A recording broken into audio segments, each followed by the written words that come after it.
Dear students, in this video we will discuss about electric dipole. So before going to the concept of electric dipole, we will consider about one more kind of dipole, that is magnetic dipole.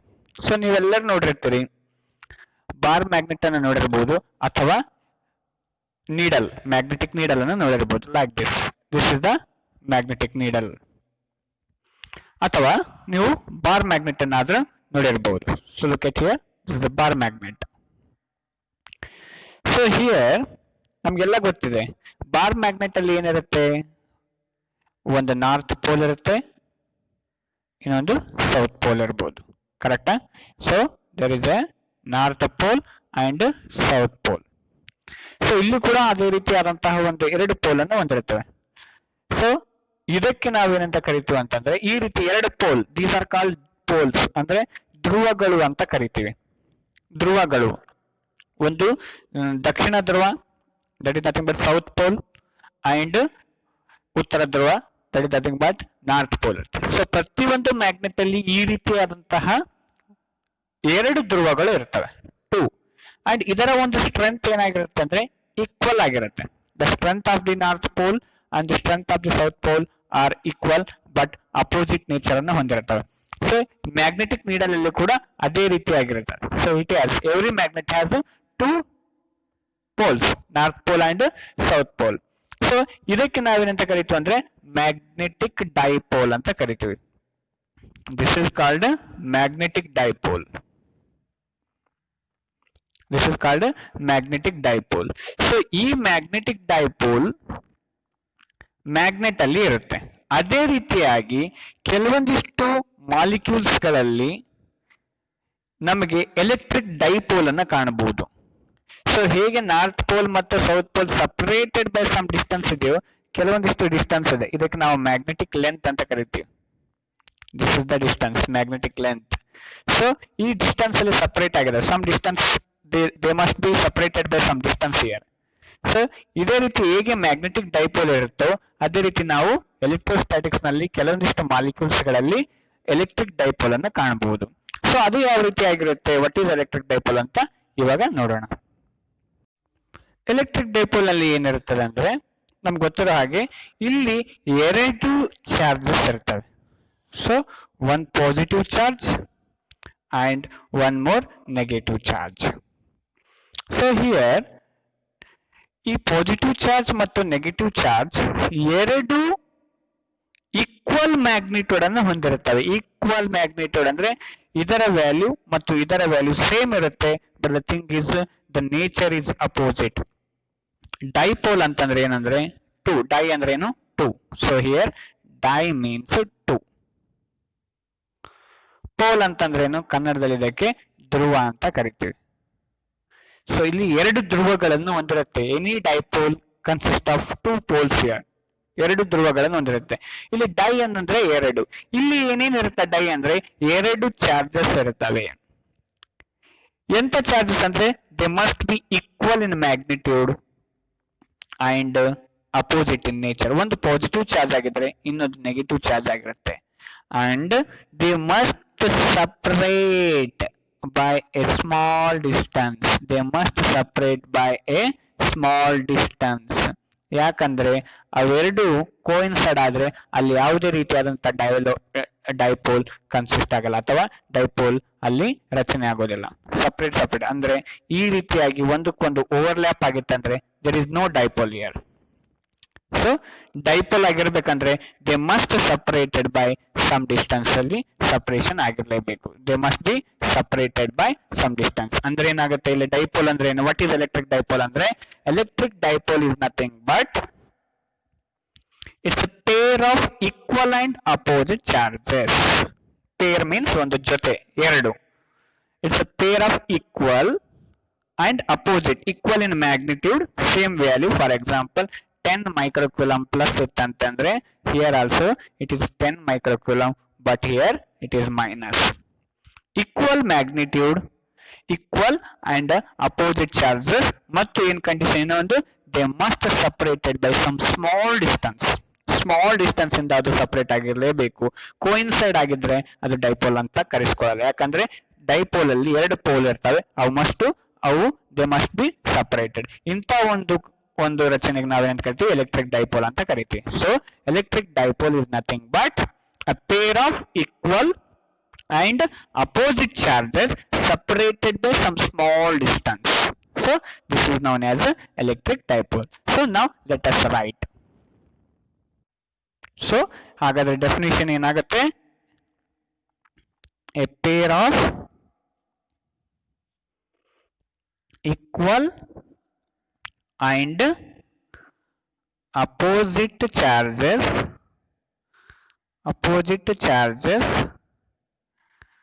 and ಏನಾಗಿರ್ಬೇಕು, and separated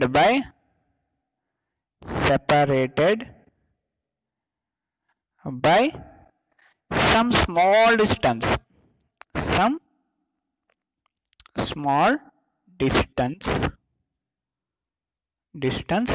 is called an electric dipole. So di means 2, ನೆನಪಿನಲ್ಲಿ ಇಟ್ಕೊಳ್ರಿ. 2 ಇರುತ್ತವೆ ಇಲ್ಲಿ, ಒಂದು positive and ಒಂದು negative charge ಇರುತ್ತೆ. So separated by some small distance ಇರಬೇಕು. So ಯಾವ ರೀತಿ ಆಗಿರುತ್ತದೆ ಡಯಾಗ್ರಾಮೆಟಿಕಲಿ ನಾನು ಆಲ್ರೆಡಿ ತೋರಿಸಿದ ಹಾಗೆ. ಸೊ ಒಂದು ಪಾಸಿಟಿವ್ ಚಾರ್ಜ್ ಅಂಡ್ ಒಂದು negative charge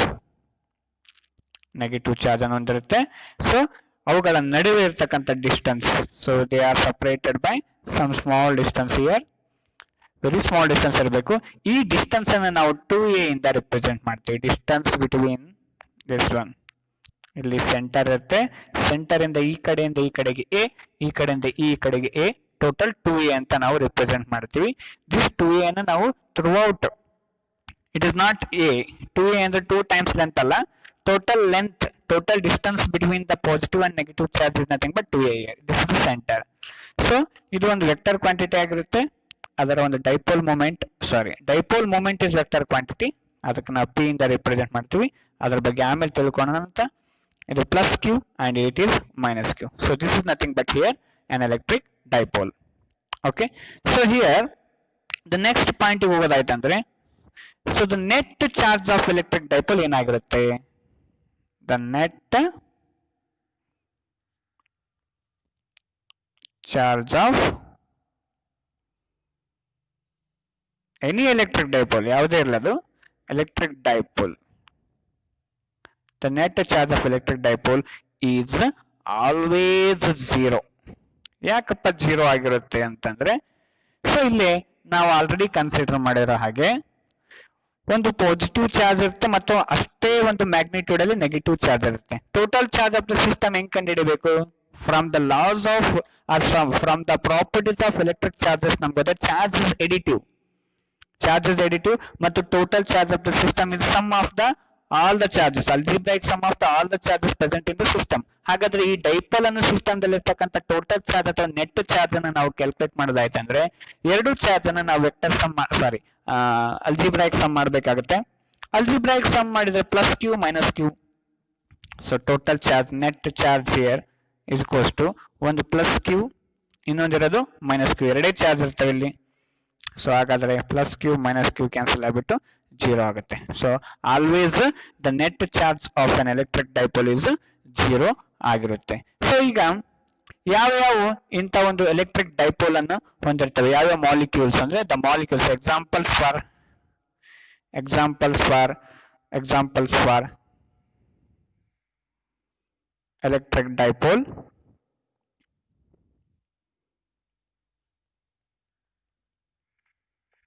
dipoles are H2O molecule, water molecule. So one more example if you want, HCl, hydrochloric acid. So ಇವೆಲ್ಲ ಏನಪ್ಪ ಅಂದ್ರೆ examples for electric dipole. ಇವಕ್ಕೆ ನಾವು polar molecules ಅಂತ ಕರಿತೀವಿ. These are called polar molecules ಅಂತ ನಾವು ಕರಿತೀವಿ. So the next concept is electric dipole moment. So ಈಗ ಎಲೆಕ್ಟ್ರಿಕ್ ಡೈಪೋಲ್ ಮೂಮೆಂಟ್ ಅಂದ್ರೆ ಏನು ಅಂತ ನೋಡೋಣ ಅಂತ. ಸೊ ನಮ್ಗೆ ಆಲ್ರೆಡಿ ಗೊತ್ತಿರೋ ಹಾಗೆ ಎಲೆಕ್ಟ್ರಿಕ್ ಡೈಪೋಲ್ ನಲ್ಲಿ ಎರಡು ಚಾರ್ಜಸ್ ಇರ್ತವೆ, ಒಂದು ಪಾಸಿಟಿವ್ ಚಾರ್ಜ್, ಒಂದು ನೆಗೆಟಿವ್ ಚಾರ್ಜ್, ಮತ್ತು ಅವುಗಳ ನಡುವಿನ ಒಂದು ಸ್ಮಾಲ್ ಡಿಸ್ಟೆನ್ಸ್ ಇರುತ್ತೆ. ಆ ಡಿಸ್ಟೆನ್ಸ್ ನಾವೇನಂತ ಕರಿತೀವಿ ಅಂದ್ರೆ 2a ಇಂದ ಕರಿತೀವಿ. 2a ಅಂತ ರೆಪ್ರೆಸೆಂಟ್ ಮಾಡಿದೆ ಡಿಸ್ಟೆನ್ಸ್ ಅನ್ನು. Okay, so this is plus charge plus q and this is a minus charge minus q. Okay, so ಈಗ ಡೈಪೋಲ್ ಮೂಮೆಂಟ್ ಅಂದ್ರೆ ಏನಾಗುತ್ತೆ ಅಂದ್ರೆ ಇವೆರಡರದ್ದು ಮ್ಯಾಗ್ನಿಟ್ಯೂಡ್ ಒಂದಿರುತ್ತಲ್ಲ, ಒಂದೇ ಆಗಿರುತ್ತೆ ಮ್ಯಾಗ್ನಿಟ್ಯೂಡ್. ಸೊ ಹೀಗಾಗಿ ಈ ಒಂದು ಯಾವುದಾದರೂ ಚಾರ್ಜಿನ ಒಂದು magnitude of any one charge, okay, so that is one of the charges and magnitude and ಇನ್ನೂ ಒಂದು ಏನಪ್ಪಾ ಅಂತಂದ್ರೆ the separation between the two charges, so that is 2a ಇದೆ. ಇವೆರಡರ ಗುಣಲಬ್ಧಕ್ಕೆ ದಟ್ ಈಸ್ ಪ್ರಾಡಕ್ಟ್, ಇವೆರಡರ ಪ್ರಾಡಕ್ಟ್ ನಾವೇನಂತ ಕರಿತೀವಿ ಅಂದ್ರೆ ಡೈಪೋಲ್ ಮೂಮೆಂಟ್ ಅಂತ ಕರಿತೀವಿ. That means here what is this is nothing but here the separation or the distance between two charges,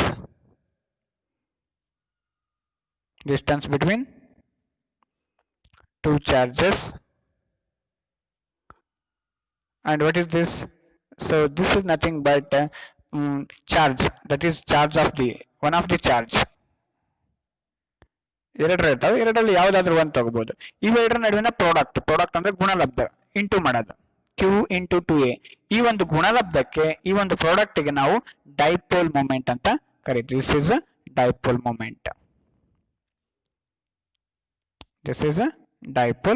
moment.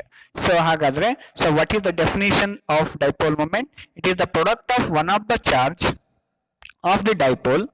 It is the product of one of the charge of the dipole and the separation or the distance between them.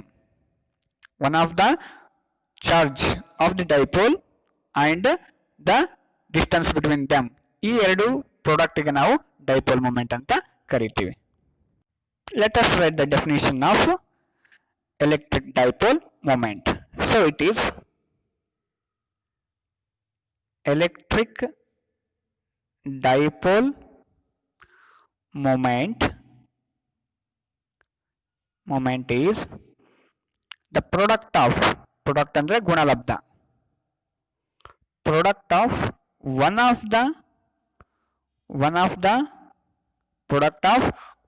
the charges,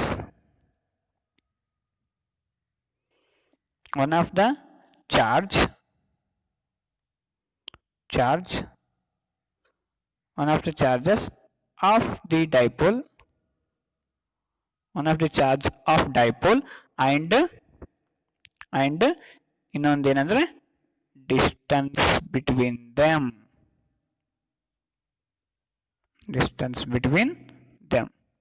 ಇವುಗಳ ಒಂದು product ಅಂದ್ರೆ ಏನು? ಗುಣಲಬ್ಧ. This is the product of one of the charges of the dipole and the distance between them. ಈ ಎರಡು product ಗೆ ನಾವು electric dipole moment ಅಂತ ಕರಿತೀವಿ. ಸೊ ಹಾಗಾದ್ರೆ ಇಲ್ಲೊಂದು ಪಾಸಿಟಿವ್ ಚಾರ್ಜ್, ಇಲ್ಲೊಂದು ನೆಗೆಟಿವ್ ಚಾರ್ಜ್. ಸೊ ಇವುಗಳ ನಡುವಿನ ಡಿಸ್ಟೆನ್ಸ್ ಅನ್ನು ನಾವು ಏನಂತ ಕರಿತಾ ಇದ್ದೀವಿ? 2a. This is 2a. This is the center of the dipole. So here this is plus q and this is minus q. And dipole moment ಈ ಕಡೆ ಡೈರೆಕ್ಷನ್ ಅಲ್ಲಿ ಇರುತ್ತೆ. ಡೈಪೋಲ್ ಮೂಮೆಂಟ್ ಇದು p. ಆ ಡೈರೆಕ್ಷನ್ ಬಗ್ಗೆ ನಾವು ಮುಂದೆ ನೋಡೋಣ ಅಂತ. ಹಾಗಾದ್ರೆ p ಅನ್ನೋದು ಏನಾಗಿರುತ್ತೆ ಅಂದ್ರೆ p is nothing but here q, one of the charge into separation between the or distance between the two charges. So this is nothing but dipole moment. ಅದನ್ನು ನಾವು small p is equals to 2aq ಅಂತ ಬರೀತೀವಿ.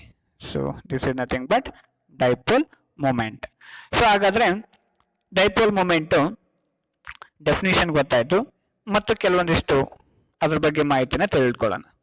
So ಈಗ dipole moment ಅನ್ನೋದು ಒಂದು vector quantity, ಅಂದ್ರೆ ಇದಕ್ಕೊಂದು direction ಇದೆ. So dipole moment is a vector quantity. Electric dipole moment ಅಂತ ಬರೆಯುವುದು is a vector quantity.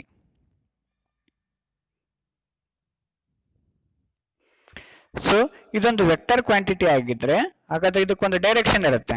Because vector quantity has both magnitude and direction. Magnitude ಅನ್ನ ಈ ಫಾರ್ಮುಲಾದಿಂದ ಕ್ಯಾಲ್ಕುಲೇಟ್ ಮಾಡಬಹುದು ನಾವು. ಹಾಗಾದ್ರೆ what is the direction of the electric dipole moment? By convention ಪ್ರಕಾರ the direction of electric dipole moment is always from negative charge to the positive charge. You can look at here, negative charge and the positive charge ಈ direction, ಈ ಕಡೆಗೆ dipole moment ಇರುತ್ತೆ.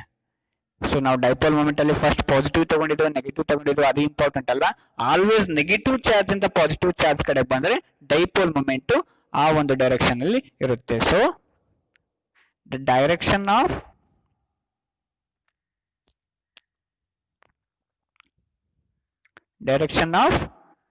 dipole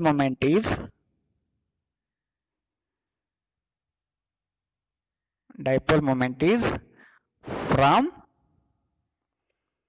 negative charge to positive charge. Always negative charge and the positive charge. We have to remember this.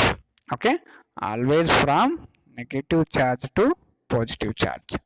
Okay, so ಅನಂತರದಲ್ಲಿ SI unit ಏನಾಗುತ್ತೆ ಇದರದು? What is the SI unit of dipole moment? SI unit of dipole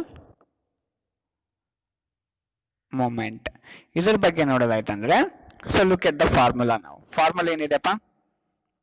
P is equals to 2AQ. Okay, so 2A ಅಂದ್ರೆ ಏನು? Distance. Distance ಅನ್ನು ನಾವೇನಂತ ಕರಿತೀವಿ? Metre ಅಂತ ಕರಿತೀವಿ. ಮೀಟರ್ ಅಂತ ಯೂನಿಟ್ ದ ಡಿಸ್ಟನ್ಸ್. Q ಅಂದ್ರೆ ಏನು? ಚಾರ್ಜ್. ಚಾರ್ಜ್ ಯೂನಿಟ್ ಏನು? ಕೂಲಂಬ್. ಹಾಗಾದ್ರೆ ಡೈಪೋಲ್ ಮೊಮೆಂಟ್ ಯೂನಿಟ್ ಏನಾಗುತ್ತೆ ಅಂದ್ರೆ ಮೀಟರ್ ಕ್ಯೂಲಂಬ್. ಬಟ್ ಈ ರೀತಿ ನಾವು ಬರೀಬಾರ್ದು, ಈ ರೀತಿ ನಾವು ಬರೀಬಾರ್ದು. ಸೊ ಇದು ಯಾಕೆ ಬರೀಬಾರ್ದು ಅಂದ್ರೆ ಇದು ತಪ್ಪು ಅರ್ಥವನ್ನು ಕೊಡುತ್ತೆ. ಮೀಟರ್ ಕ್ಯೂಲಂಬ್ ಬದಲಾಗಿ ಇದು ಮಿಲಿ ಕ್ಯೂಲಂಬ್ ಅನ್ನೋ ಅರ್ಥವನ್ನು ಕೊಡುತ್ತೆ. ಸೊ ಹಾಗಾಗಿ ಈ ಒಂದು SI unit of dipole moment ನಾವು ಕೂಲಂಬ್ ಮೀಟರ್ ಅಂತ ಬರೀಬಹುದು. Coulomb meter. So always remember, meter coulomb ಅಂತಂದ್ರೆ ನಾವು M, ಸ್ಮಾಲ್ m ಮತ್ತು ಕ್ಯಾಪಿಟಲ್ C ಅಂತ ಬರೆದ್ರೆ ಇದು ಮಿಲಿ ಕ್ಯೂಲಂಬ್. ಮಿಲಿ ಕ್ಯೂಲಂಬ್ ಅರ್ಥ ಕೊಡುತ್ತೆ, ಮಿಲಿ ಕ್ಯೂಲಂಬ್ ಇದು. ಸೊ ಬಟ್ ಮಿಲಿ ಕ್ಯೂಲಂಬ್ ಮೀನಿಗೆ ಬೇರೆ, SI ಯೂನಿಟ್ ಆಗೋದಿಲ್ಲ ಅದು. ಸೊ ಹಾಗಾಗಿ ಈ ಒಂದು ಕೇರ್ಫುಲ್ ಆಗಿ ನಾವು SI ಯೂನಿಟ್ ಅನ್ನ ಬರಿಬೇಕಾಗತ್ತೆ. ಡೈಪೋಲ್ ಮೊಮೆಂಟ್ ಇದ್ದು, ಡೈಪೋಲ್ ಮೊಮೆಂಟ್ SI ಯೂನಿಟ್ ಯಾವುದು? It's not meter coulomb. Like this milli coulomb ಬರೆಯೋ ಬದಲು ಇದನ್ನ ಕ್ಯೂಲಂಬ್ ಮೀಟರ್ ಅಂತ ನಾವು ಬರೀಬಹುದು. So coulomb meter is the SI unit of dipole moment. ನಾವೀಗ ಕೆಲವೊಂದಿಷ್ಟು ಕಾನ್ಸೆಪ್ಟ್ಗಳನ್ನ ತಿಳ್ಕೊಳ್ಳೋಣ ಅಂತ ಎಲೆಕ್ಟ್ರಿಕ್ ಡೈಪೋಲ್ ಬಗ್ಗೆ. ಏನಂದ್ರೆ ಇಲ್ಲಿ ನಾವು ಎರಡು ಲೈನ್ಸ್ ಗಳನ್ನ ಗಮನಿಸ್ತೀವಿ ಮುಖ್ಯವಾಗಿ ಎಲೆಕ್ಟ್ರಿಕ್ ಡೈಪೋಲ್ ನಲ್ಲಿ. ಸೊ ಯಾವ್ಯಾವ ಲೈನ್ಸ್ ಅಂತಂದ್ರೆ, ಒಂದು ಆಕ್ಸಿಯಲ್ ಲೈನ್ ಅಂತ ಕರಿತೀವಿ, ಅಥವಾ ಅದಕ್ಕೆ ನಾವು ಡೈಪೋಲ್ ಆಕ್ಸಿಸ್ ಅಂತ ಕರಿತೀವಿ. ಹಾಗಾದ್ರೆ ವಾಟ್ ಈಸ್ ಡೈಪೋಲ್ ಆಕ್ಸಿಸ್ ಅಂದ್ರೆ? ಡೈಪೋಲ್ ಆಕ್ಸಿಸ್ ಅಂದ್ರೆ it is a straight line. It's a straight line joining the two charges. Straight line joining the two charges of dipole. Dipole ನ ಎರಡು ಚಾರ್ಜಸ್ ಅನ್ನ join ಮಾಡ್ತಕ್ಕಂಥ straight line ಇರುತ್ತಲ್ಲ, ಆ straight line ಗೆ ನಾವು ಡೈಪೋಲ್ ಆಕ್ಸಿಸ್ ಅಥವಾ ಆಕ್ಸಿಯಲ್ ಲೈನ್ ಅಂತ ಕರಿತೀವಿ. ಯಾವುದು ಆಕ್ಸಿಯಲ್ ಲೈನ್ ಯಾವ ರೀತಿ ಆಗಿರುತ್ತೆ? So straight line joining the two charges ಅನ್ನು ನಾವು ಸ್ಟ್ರೇಟ್ ಲೈನ್ ಜಾಯಿನ್ ಮಾಡೋದು. So this line is known as axial line or dipole axis ಅಂತ ಕರಿತೀವಿ. ಸೊ ಸ್ಟ್ರೇಟ್ ಲೈನ್ ಇರಬೇಕು, it must be straight line. So this is axial line. Axial line ಅಂತ ಕರಿತೀವಿ ಇದಕ್ಕೆ, ಅಥವಾ ಇದಕ್ಕೆ ಡೈಪೋಲ್ ಆಕ್ಸಿಸ್ ಅಂತ ಕೂಡ ಕರೀತಾರೆ. Dipole Axis. ಓಕೆ, ಸೊ ಇನ್ನೊಂದು ಲೈನ್ ಇದೆ. ಆ ಲೈನ್ ಯಾವ್ದಪ್ಪ ಅಂತಂದ್ರೆ the perpendicular bisector of dipole Axis is known as equatorial line. So equatorial line ಅಂದ್ರೆ ಯಾವ ರೀತಿ ಆಗಿರುತ್ತೆ? ಸೊ ಈಗ ಇಲ್ಲೊಂದು ಡೈಪೋಲ್ ಇದೆ, ಪಾಸಿಟಿವ್ ಚಾರ್ಜ್ ಮತ್ತೆ ನೆಗೆಟಿವ್ ಚಾರ್ಜ್. ಸೊ ಇಲ್ಲೇ ನಮಗೆ ಇದು ಒಂದು ಡೈಪೋಲ್ ಆಕ್ಸಿಯಲ್ ಲೈನ್ ಇದೆ. ಇದರ ಒಂದು ಬೈಸೆಕ್ಟ್ ಮಾಡಬೇಕು. ಬೈಸೆಕ್ಟ್ ಅಂತಂದ್ರೆ ಏನು? ಎರಡು ಭಾಗಗಳನ್ನಾಗಿ ನಾವು ವಿಭಜನೆ ಮಾಡಬೇಕಾಗುತ್ತೆ. ಸೊ ವಿಭಜನೆ ಮಾಡೋದು ಹೇಗೆ ಅಂತಂದ್ರೆ ಇಲ್ಲಿ ನಾವು ಇಕ್ವಟೋರಿಯಲ್ ಲೈನ್ ಅದು ಕನ್ಸಿಡರ್ ಮಾಡ್ಬೇಕಂದ್ರೆ ಯಾವ ರೀತಿ ಆದ್ರೂ ವಿಭಜನೆ ಮಾಡಬಹುದು. ಸೊ ಇದು ಒಂದು ವಿಭಜನೆ ಆಗುತ್ತೆ, ಈ ಲೈನ್ ಈ ತರ ಆಗ್ಬೋದು. ಯಾವ ತರ ಅಂದ್ರೆ ಪರ್ಪೆಂಡಿಕ್ಯುಲರ್ ಆಗಿ ನಾವು ವಿಭಜನೆ ಮಾಡಿದ್ರೆ ಬೈಸೆಕ್ಟ್ ಮಾಡಿದ್ರೆ perpendicular bisector it is. So ಈ ರೀತಿ ಇತ್ತಂದ್ರೆ ಈ ಲೈನ್ಗೆ ಮಾತ್ರ ಈ ರೀತಿ ಪರ್ಪೆಂಡಿಕ್ಯುಲರ್ ಇರಬೇಕು, ಇದು ಪರ್ಪೆಂಡಿಕ್ಯುಲರ್ ಇರಬೇಕಾಗತ್ತೆ. So this is the perpendicular bisector of dipole axis. ಇದಕ್ಕೆ ನಾವೇನಂತ ಕರಿತೀವಿ ಅಂದ್ರೆ ಇಕ್ವಟೋರಿಯಲ್ ಲೈನ್ ಅಂತ ಕರಿತೀವಿ. This line is called equatorial line. Equatorial line. So hagadre, so what is axial line? So the straight line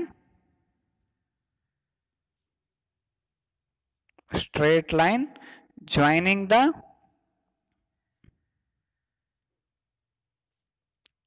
two charges of dipole is called axial line or dipole axis ಅಂತ ಕರಿತೀವಿ. This is axial line, ಈ ರೀತಿಯಾಗಿರುತ್ತೆ. Okay, ಹಾಗಾದ್ರೆ equatorial line ಅಂದ್ರೆ ಏನು? The perpendicular bisector, ಲಂಬವಾಗಿ, perpendicular ಅಂದ್ರೆ ಲಂಬವಾಗಿ. So the perpendicular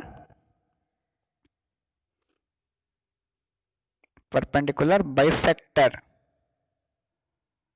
of dipole axis is called equatorial line. Okay, is called equatorial line. So these are the very important things. Next derivation ಗೆ ಈ ಒಂದು concept axial line ಮೇಲೆ ಮತ್ತು equatorial line ಮೇಲೆ ನಾವು ಎಲೆಕ್ಟ್ರಿಕ್ ಫೀಲ್ಡ್ ಅನ್ನು ಕಂಡುಹಿಡಬೇಕಾಗುತ್ತೆ. ಹಾಗಾದ್ರೆ axial line ಅಂದ್ರೆ ಏನು ಮತ್ತು ಇಕ್ವಟೋರಿಯಲ್ ಲೈನ್ ಅಂದ್ರೆ ಏನು ಅನ್ನೋದು ನಾವು ತಿಳ್ಕೊಂಡಿರಬೇಕಾಗಿದ್ದು ಅವಶ್ಯಕವಾಗಿದೆ. ಡಿಯರ್ ಸ್ಟೂಡೆಂಟ್ಸ್, PUC ವಿದ್ಯಾರ್ಥಿಗಳಿಗಾಗಿ ಸರಳ ಮತ್ತು ಸಂಕ್ಷಿಪ್ತವಾಗಿ ಚಾಪ್ಟರ್ ವೈಸ್ ನೋಟ್ಸ್ ಅನ್ನು ನಾನು ತಯಾರಿಸಿದ್ದೇನೆ. ಇದರಲ್ಲಿ ಪಠ್ಯಕ್ಕೆ ಪೂರಕವಾಗಿ ಮತ್ತು ವಿಷಯಕ್ಕೆ ಸಂಬಂಧಿಸಿದ ಚಿತ್ರಗಳಿರುವುದರಿಂದ ವಿಷಯವನ್ನು ಅರ್ಥ ಮಾಡಿಕೊಳ್ಳಲು ತುಂಬಾ ಸರಳವಾಗಿದೆ. ಪ್ರತಿ ಚಾಪ್ಟರ್ನಲ್ಲಿ 2 ಭಾಗಗಳಿದ್ದು ಪ್ರತಿಯೊಂದು ಭಾಗವು ಕೇವಲ 10 ರೂಪಾಯಿಗೆ ದೊರೆಯುತ್ತದೆ. ಸಂಪೂರ್ಣ ಚಾಪ್ಟರ್ 20 ರೂಪಾಯಿಗೆ ದೊರೆಯುತ್ತದೆ. ಯಾರಿಗಾದರೂ ಈ ನೋಟ್ಸ್ನ ಸಾಫ್ಟ್ ಕಾಪಿ ಬೇಕಾಗಿದ್ದರೆ ಡಿಸ್ಕ್ರಿಪ್ಷನ್ ಬಾಕ್ಸ್ನಲ್ಲಿರುವ ನನ್ನ ಇಮೇಲ್ಗೆ ಸಂಪರ್ಕಿಸಬಹುದು.